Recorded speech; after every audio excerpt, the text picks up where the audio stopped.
If you want to create those slick animated subtitles that the biggest channels use but you need to do it super fast, then stick around for this practical workflow. If you already know how to auto-generate captions and just want the animation part, feel free to skip ahead on the timeline right now. First things first, drop your footage and audio onto the timeline and remember to remove any long silences beforehand for cleaner captions. With your clips ready, the next crucial step is to select everything on the timeline by dragging across or hitting Ctrl or Command plus A. Head over to the text panel where under transcript you'll see whatever Premiere picked up, including speakers and time codes. If you spot any typos or weird transcriptions, you can simply double-click that line and fix it right there in line. It's neat and fast. If you don't see a transcript, it likely wasn't set to transcribe automatically upon import, so go to Edit, Preferences, Transcription, and toggle that feature on.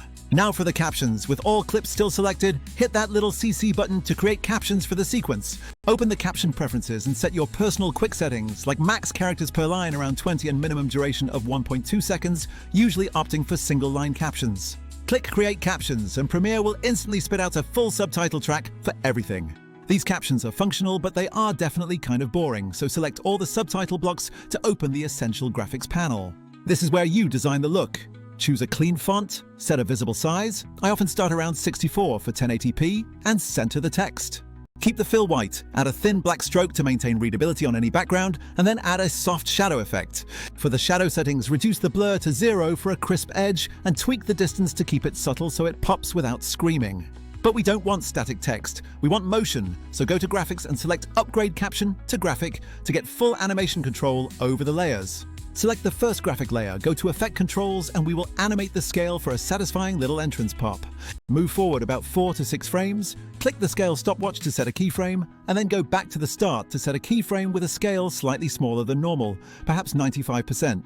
Bump that middle keyframe up to about 105% to create that small snappy pop, and then select the keyframes to right-click and choose Ease In, Ease Out to smooth the movement. Next, use the position controls to drop the text down near the collar area so it naturally avoids covering faces in the footage. Here's the massive time saver. Copy the vector motion from the effect controls of the layer you just animated. Hit Ctrl or Command plus C. Zoom out, select all your other caption layers, and paste that entire motion, Ctrl or Command plus V, onto every single one instantly. Boom! Every caption now has the exact same entrance animation and final position, and you can still change the color or size globally in Essential Graphics. For even quicker iterations, save this entire look as a style by opening Essential Graphics, going to Styles, and clicking Create Style with a name like Pop Sub. Now you can apply that style to any caption track to maintain perfect consistency across all your different videos.